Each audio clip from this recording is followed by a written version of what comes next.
All right, we have Dylan Corbett here today. Dylan, thank you for joining us and taking the time to talk to the OddsJam users and just anybody out there watching. How are you doing today? Great, man. How are you? Doing good. Just to get right into it, I just am curious, how did you get into OddsJam and how did this all happen? How did you find out about this? Yeah, so I basically started how most people discover OddsJam. I feel like where it's like you're into sports betting, and then like you try betting with your gut. You go through the pains and gains of that, I guess, more pains than gains.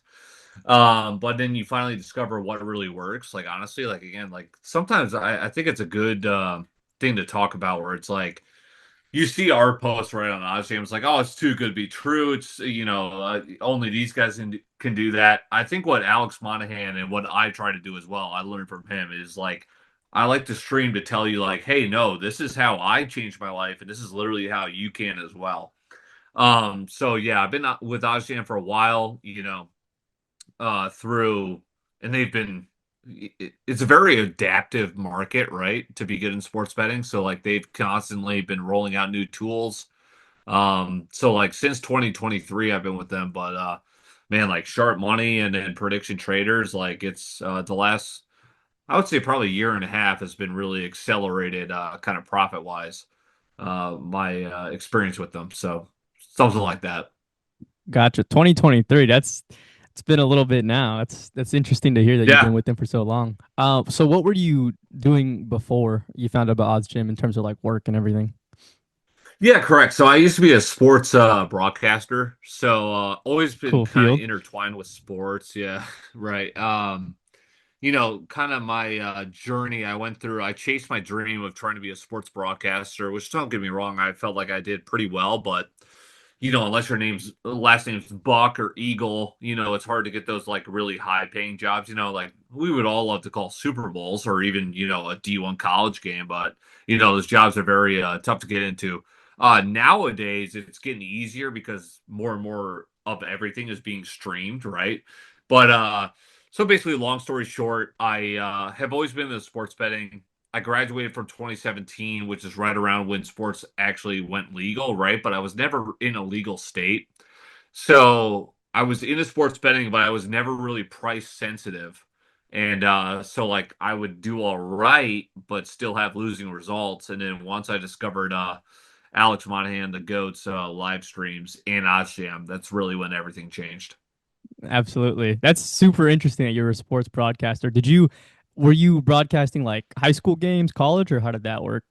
Yeah, so I did a bunch of high school like state championships here in South Dakota and Minnesota, small like D2 college. And it's funny because now I just like think it's like if someone asked me like, "Hey, Dylan," maybe they see me from sports broadcasting fame because like literally this community that I've been able to grow through OddsJam and everyone is like accelerated kind of my following, which as a broadcaster you kind of want to do as well, but it's you know it's a little bit harder too. So it's like say I also I'm super famous like Booker with Trent, right? And they'd be like, "Hey, Dylan, call a small college football game for ESPN Plus." I'd be like, "Oh, that'd be awesome." Nowadays, I'm making so much money with OddsJam where I'm like, "Well, wait a second, that's probably on a college football Saturday." I'd rather be like on the computer, live betting like yourself or finding like pregame, opportunities like that. Like basically, so that's what changed was sports betting was out profiting my sports broadcasting job, which is a lower paying thing unless you're at the top, right? So it was pretty easy for me to be like, all right, if I'm gambling like this, to start, why can't I gamble on myself and be like, all right, I can actually make a living out of this. So that's what I've been doing since January 1st. I quit my job. Gotcha. So just to be clear, like you are sports betting full time now and everything. Correct, full time, yeah. So I definitely like went through trials and tribulations, like, and like you don't. It's very scary to be like, hey, I'm gonna take that leap and do this full time. Leave what again? I'm sure people have harder decisions than I did for that. But yeah, definitely it was like so a couple months mulling. I'm like opening up PF Chang's, fortune cookies, saying, "Hey, there's a fortune in your future." And I'm like, "Oh my god, all right." And then like 4 months later, I'm like, "Wait, it might have been right. It might have been right." So yeah, I talked about it for a while, and then I was like, you know what, I'm gonna do it, and never look back. So it's been about 8 months since I've been streaming. I usually consider myself about 10 months since I kind of said like, all right, I'm gonna do this for a living. Amazing. What was the conversation like when your friends and family found out, or even if you told your immediate family, like, hey, I'm probably going to leave this sports broadcasting job for sports betting? What was that like? Yeah, it's a great question. I feel like a lot of people like who are in that decision-making process have to deal with, right? And I mean, my significant family and others knew like, hey, I wasn't making great money. I was basically chasing a dream of sports broadcasting, which is lucrative if you make it to the top. Right? So I was chasing that and then just I guess hit a wall, but like I was, because like I started small market, moved up, and then yeah, I guess you just kind of just start once you hit 30, you start varying options, you're like you kind of look at everything in a whole. And yeah, so I was like, I just started talking to him and be like, hey, I really want to do this. Like, I'm super passionate about it, sports. And it kind of worked. What worked out great for me was like, OddsJam gave me the opportunity to intertwine. Sorry, my wife's calling me. Oh, that's all right. To intertwine what right. So like sports betting, I was having success with it by myself, and they're like, hey, you should try streaming. I toyed with it a little bit, and then once I got rid of my other job, which was in front of a microphone, it kind of worked out where like now I'm in front of a microphone where I feel comfortable. I've been doing that most of my life. And I'm just being myself, right? And doing sports betting, which I'm actually passionate about. Like, I think I'm sure there's other people like me, but like, I think what people resonate with is I bet these plays, and then I love sports so much that I am watching them. Like I am plugged in. I am sweating with everyone. I am plugged in. So really, this life was always calling for me. But finally, once I was able to make it positive, yeah, don't get me wrong. Everyone in my immediate family was like, "Are you freaking crazy? Are you?" And then you just got to prove them wrong, right? And I feel like Absolutely. I'm still trying to do that every day. Yeah, every day is a new test. The good news is, People are sure like, oh, it's not gonna last. It's like, well, okay, it r- will, but I'll write it talk to out you till you again when can't. you're wrong. Yeah, Yeah, the good news is, well, at least from like what I was hearing is sports broadcasting, it sounds like if you want to be comfortable in that field, you have to be like at the top. The good news with sports betting is, everybody has their own edges. Everybody just does it in a different way and everybody can be profitable. And, yeah, like you were saying, you do pre-game bets and then once live comes on, you're watching it. Whereas other people are doing live betting. Some people are at the kiosk, other people are, at the games and everything. yeah. So no need. You don't have to be at the top for this one to be, making a decent living. And obviously, it's working out for you. So, with that, what was the first few months like when you decided to go full time betting? Like, did you have a rough start, or was it just picking up from the jump? No, so luckily when I decided to go full time, I had like a couple of great months like in hand. And again, I'm excited for this upcoming fall because the volume's crazy, as you know, right? Like we get NBA, the tail end of MLB playoffs, like we get everything, and volume's key, right? So like I had like an okay November, but at the time it was like, oh great, I won like 4 grand. I was like, well, okay, I'm thinking about it, I'm thinking about it. And in December I won 31 grand, which at the time was my best. I was like, wow. I was like January 1st. I was like, if this keeps going, I was like January 1st. I've almost been at a salary, right, in 2 months as a sports broadcaster, which says a little bit more about how poorly I was paid, but still, I mean, to anyone, I was like, okay, so like this is like a no-brainer for me. And then January was great. February was great. March, I had a downturn. That was my first losing month in a while. Lost 8 grand. And it's like, again, I get a ton of DMs and I appreciate all of them who are like, hey, how do I deal with variance? And I'm just like, dude, just like take a step back. Like believe me, like it happens. It sucks ass. It is part of the game. But like, dude, are you profitable long term? Most of those guys are too, and they start freaking out. I'm like, dude, when I was a degenerate better, I was down, tens of thousands of dollars, and then I started figuring out, and now like you snap your fingers, and also I'm profitable, and then the profit keeps going up. So there is an opportunity. You could be the worst sports bettor of all time, and you learn, and you talk to other smart people, and you can get out of this hole. You can. Um, so yeah, so I had the benefit of, again, like I kind of before sharp money was invented, I was a negative bettor, right? So I was only up from here, and then when I had those really good months, I was like, holy shit. Sorry, I don't know if we could swear on there, but You're good. I was just like, man, I really think I can do this. And then OddsJam was like, hey, you should stream. I'm like, okay, I will. And I started, and I was like, I was still, had that anxiety, like, oh man, now people, I don't want to, this is other people's money. I don't want to, but stuck with it, have been very profitable. And it's funny because people join, like I've had people since January where I had a concurrent chat of 4 people.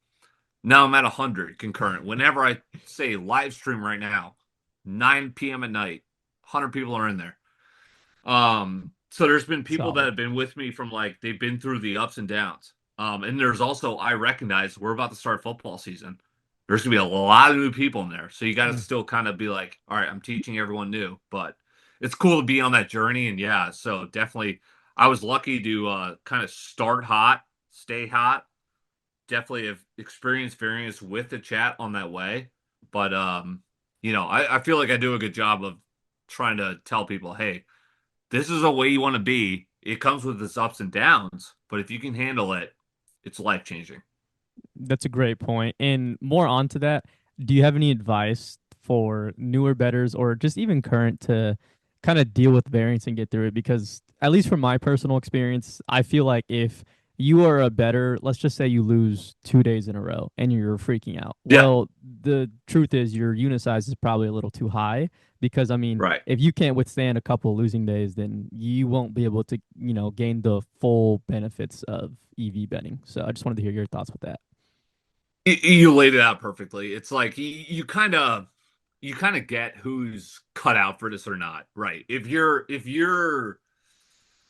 peeing your pants over a 2-day losing streak, yeah, you're probably not cut out for this, right? A lot of people, bankroll management is a hotly debated topic, right? Like volume's key, but again, it's like in within your sphere, right? I think the Kelly criterion has been so beneficial for me. Like OddsJam does a great job of like if you put that in there, it'll tell you the bets. Like you people always ask me about liquidity on the sharp money tool. I go, dude, the recommended bets are the best way to go, right? Because sometimes it's a mainline market and there'll be like 10K liquidity, but Circa's taking 10K limits. So it might not be that a bet with a high edge.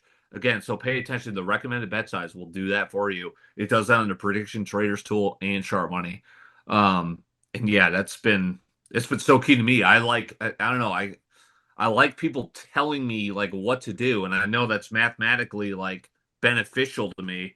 So I'm just like I see it, I do it. Make sure it looks good on sportsbook screen and everything, at least on the prediction trader side of things. And then I just fire.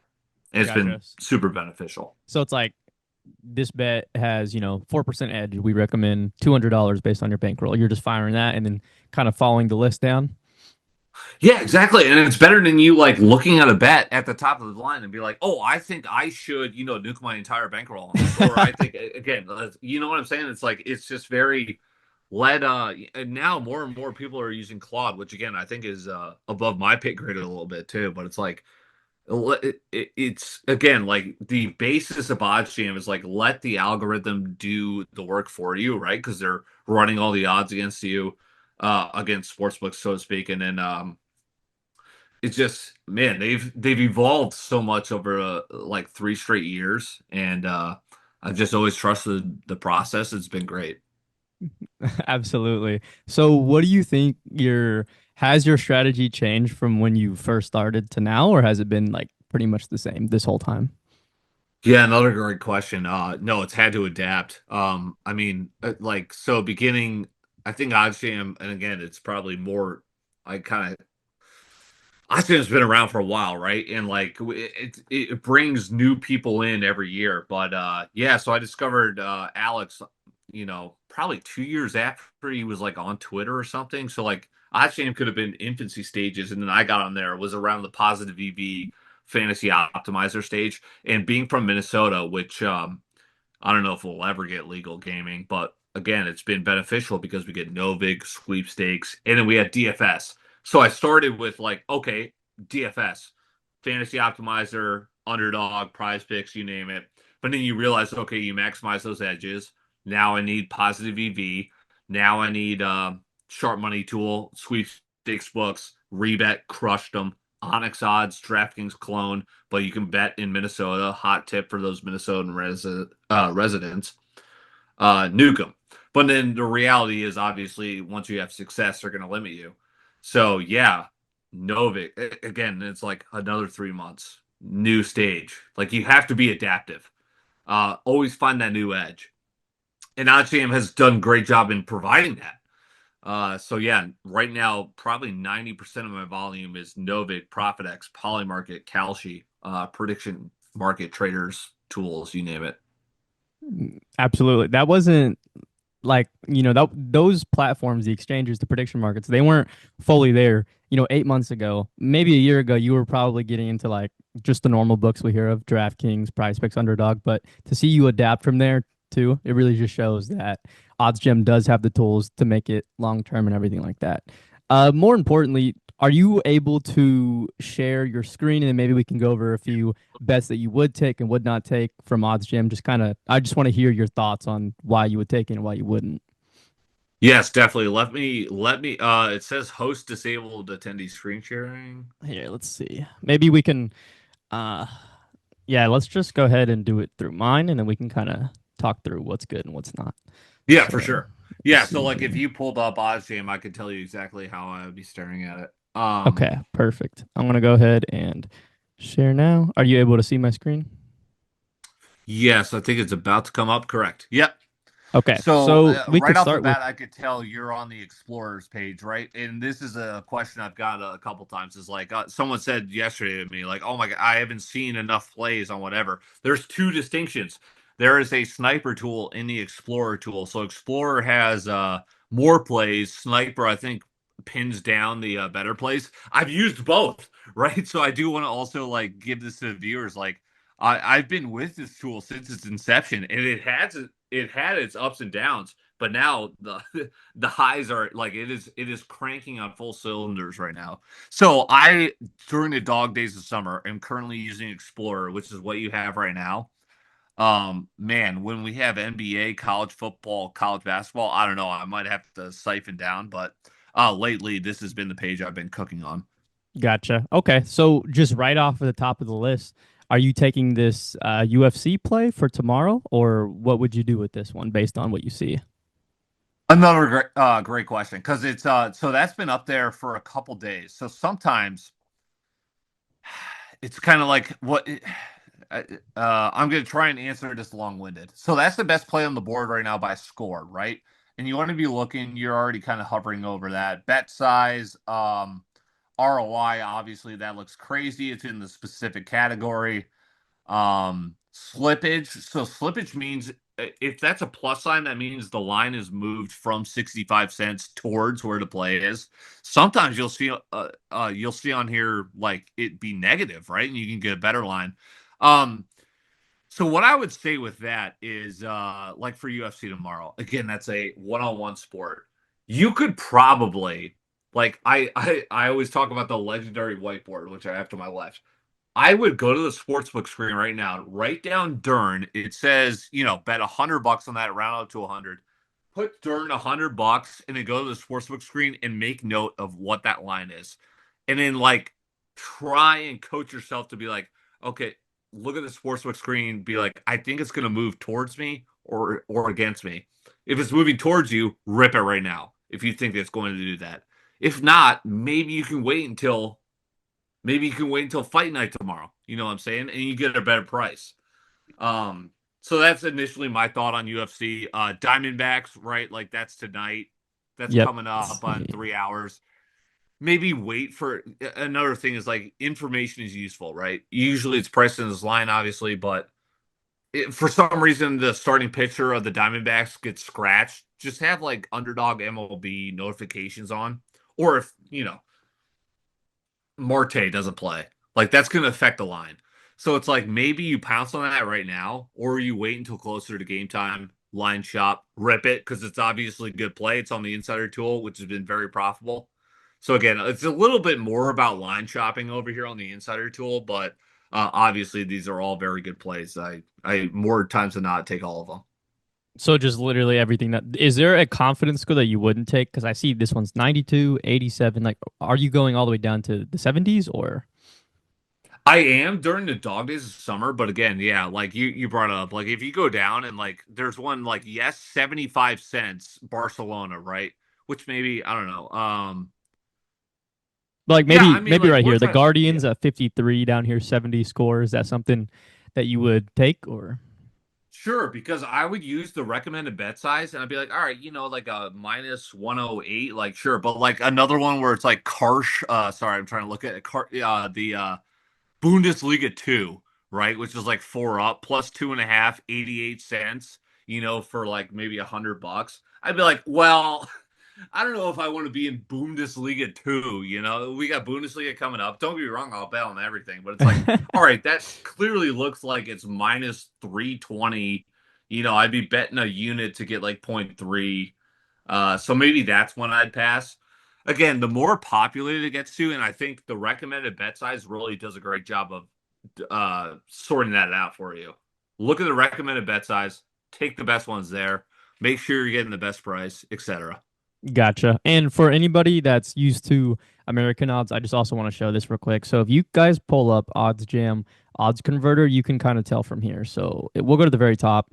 Something's at 65 cents. So all you would need to do is Mm-hmm. just go to the converter, punch in 65% probability, and it comes out to minus 185. So then from But there, then also I'll do you one better too. Is like go ahead and click that sportsbook screen for me if you don't mind. And it's like yeah, I have it kind of lined, but you can see it. UFC money line, and then it should be theoretically right. The live odds, right? So like you could see the cents over on prediction traders, and then you could come over here and be like, oh, that actually equals out to what you see right here. Exactly. all right. So yeah, money line here, and then kind of like what Dylan was saying, you can check for the best price in the market here based on the books that you have. And sometimes, like, and what I've noticed too is more times than not, Novik. Now I've heard rumors they're about to start having fees, but Novik and ProfitX usually more times than not actually beat, and you'll actually see that too on that tool. But I always recommend just I think the sportsbook screen is so cracked, right? It's very Oh, for sure. versatile. And to kind of back your point up, this is exactly what um Dylan's talking about here. So if you just go to Moneyline on MLB, Yeah, a lot of this is Novig, ProfitX, Novig. Like man. these Yeah, exchanges are it's really just taking over there. And to kind of go off of what you were saying earlier, at least I know of Novig is doing a small fee live, but nothing pregame yet. So I'm not sure okay. what will Yeah. change there and what won't. Yep. So to kind of summarize this prediction traders tool, you're kind of just going down the list and taking the recommended bet size here, as long as you can find best price in the market. Yeah, pretty much for sure for the dog days, right? Because we're all like hungry for volume. And it's been working out. Like the dog days have been profitable. Like that's what I'm super excited about. Is like it's been continued very good. Um, and man, who knows like what the volume is going to be like come basketball and college basketball season. I'm excited. Um, so yeah, like maybe again, you got to be adaptive. Like maybe there's so many plays over on Explorer, so I go over to Sniper and take the best ones.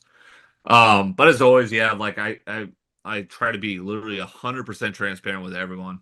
I think people respect that in the industry. Oh, Um, absolutely. yeah, so it's like my whole goal, right? Like I could not stream and just make these bets myself and have a living that I very enjoyed, right? But I do enjoy having the community, talking these out, sweating these out. Um, I think I do really try to help bettors like me, where it's like you think you know something, you really don't, but you're eager to learn. I'm trying to help people realize, hey, you can actually do this, like I learned from Alex. Gotcha. So maybe we don't need to go through all of it, but kind of just the same process, I'm assuming, for the rest of the tools. Like if you were to hop on Sharp Money, you're looking at best price in the market and then recommended bet size, and you're just kind of firing away with that. Yeah, go ahead and click on that if you don't mind. And it's like, so Let's reset it again, to if you, everything. yeah, so like I'm sure you have the benefit of like being in a state where you have FanDuel. I've never actually placed a bet on FanDuel, right? Like I kind of Gotcha. have that in my back pocket, right? But so I'll put underdog in there. I'll put, prize picks I'm kind of done with because everyone gets limited. But DFS, like I'll put them in there, right? Obviously, I still play underdog because there's a lot of value now that since they boosted their payouts again too. But yeah, so like make sure for DFS, I'll say make sure you have optimal slip type and sharp money plays are the best, but don't be afraid to plug in positive EV, fantasy optimizer, and even low hold, which I consider like break glass in case of emergency. But I mean, for boats like sleeper, right, where you want to play like an MLB boost or pick six, which has actually gotten a lot sharper, but you still want to play something for the boost. Don't be afraid to use those tools. I think it's man, yeah, I can only rave enough about the tools. They changed my life, and again, you and I both, I think, are trying to help people do the same for theirs. A million percent right. So currently, what sports books do you use? I know you listed a few, but what's like the full list for you? Yeah, so right now on a day to day, it's I've slimmed it down because I'm trying to like maximize my potential. Back in the day, so I guess sorry, long winded but short. Novig, you probably want to have like 65% of your bankroll in, if you're telling me essentially. Um, Profit X right behind that, right? Like probably 20% in there. Pick six, I think is still very valuable, right? Like they have really good limits for people on like other DFS sites. They used to be very beatable. They've gotten a lot sharper, but there's still opportunity there. They have boosts, right? You do want to hit that low hanging fruit, the boosts, the discounts. I'm a little bit more sour on the discounts, right? We know the boosts are no matter what plus EV. Sure, the discounts are as well, but they have a wild way of chalking. Sleeper is a terrible book outside of the boosts and discounts. Prize picks is fine. I just decided to be like, so when I'm on stream, I like to, if someone asks me for prize picks, I'd be happy to show them the screen, tell them what I would play for $5. I'm not personally gonna push those buttons, as I was like, don't get me wrong, like I had like a 20% ROI still doing $5 bets, but it was like I could bet more on Novik. Underdog I'm still doing. Pick six, I think, is still worthwhile. What's annoying is they stick to same sport and you can't do multi days. But yeah, it's pretty much Novig, ProfitX. 4CX is good to have in your back pocket. Sometimes for tennis, they have a better line, another exchange. Um, yeah, essentially that. Those three, pick six, and then I'll do my underdog sleeper here and there. Gotcha. That's super interesting because you don't have the traditional sports books, but you were very well making it worth it there. Like, kind of to go off what you said earlier, you don't have a FanDuel or a DraftKings or anything where you are. No, exactly. So I've never placed a FanDuel bet. So Minnesota, they have tribal conflicts against sweepstakes and exchanges have been able to circumvent, which has been great in DFS. So like Minnesota, I say is like kind of like a sneaky good sports betting state. It's better than Montana or Idaho, you know. And then sorry, what was your question there? Oh, just Um, no issues at all with none of the traditional books like DraftKings and FanDuel and everything. Oh, so yeah, with DraftKings, I was in so I originally am from St. Louis. They went public there. I usually go back for Arch Madness. I went to Bradley University, Missouri Valley. So I usually go to that conference basketball tournament. I went there and made 27 grand in a weekend and got limited on DraftKings. That's my experience with them. So it's like, yeah, it's and I went to Chicago too, and it's like, it was almost more it was almost better for me to be betting on the exchanges than like putting money in the FanDuel and risking being limited super quick, pulling out. Don't get me wrong, if you're in a sports betting state there, do that. But that's essentially where I'm at. Right. That kind of piles on to my next question. So you don't think in the future you would consider moving to maybe access more books, or are you pretty content with these exchanges and prediction markets? Man, I guess yeah. I let's keep an eye on the Supreme Court. You know what I'm saying? Like that. I guess that's the only thing we're looking at. But we've been again. It's adapt, adapt, adapt. Right? We got the tax bill coming up. Who knows if that gets repealed by the time we get up there? You know, if not, I'm kind of preparing. Like, all right, I've made enough. Here's what I'm probably preparing to pay in taxes. Whatever, still works out. Um, yeah, my wife hates moving. We were one of the that's one. Two, we were one of the guys people in 2021 spring that locked in that 2% interest rate. Another thing where it's like why Very rare. we got a great house, why we get out of there. Hub City Airport, I could go visit my friends whenever, and if they're in sports betting states, I could just write that off, A little bonus. short trip and go do that. So essentially that, and hopefully prediction markets are the future, and we'll never have to deal with that. But yeah, again, kind of take it a few months at a time. Gotcha.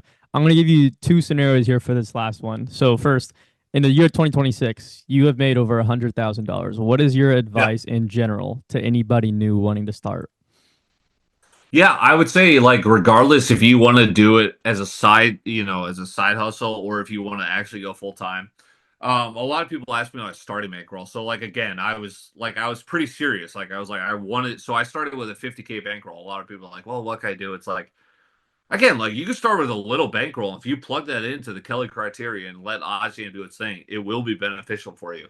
Um, so again, it's like trust the process. No, there's people here to help.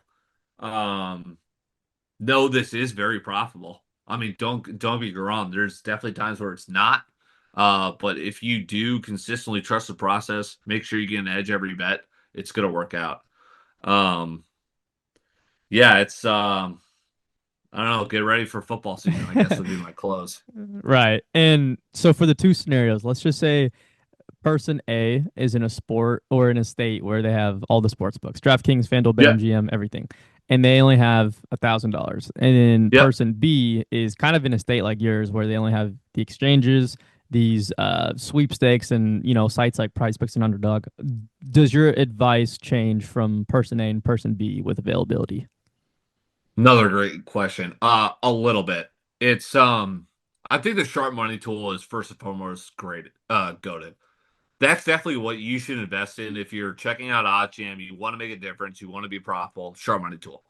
Um, Great for sports books. I again, like I have not been able to do that myself. Like I've had a lot of success. I guess on Rebet and Onyx, which is a DraftKings clone. But then once I got limited, but DFS it works. So like if you're in a DFS state, I guess to answer that first question, I would say you can get away with the fantasy optimizer, but I feel like again you could, but I like having the full complement. I go so fantasy guys, I go sharp money, backbone of your slip, make sure you have optimal slip type. Then I view positive EV and fantasy optimizer to line discrepancies pretty evenly. So it's like, okay, fill it out with those kind of evenly, and then break glass in case of emergency. You want to fill a boost down sleeper. Go to the low holds tool, which is also versatile. I only use it against Novig and Profit X because that's usually like that's more The informed smart thing money, to right? do, yeah. Yes, like that's again like sports betting started where it's like again I'm late to the game, but how I see it, Pinnacle, Circa, and I still check those, but now I think Novig, Profit X, etc. Trumps those.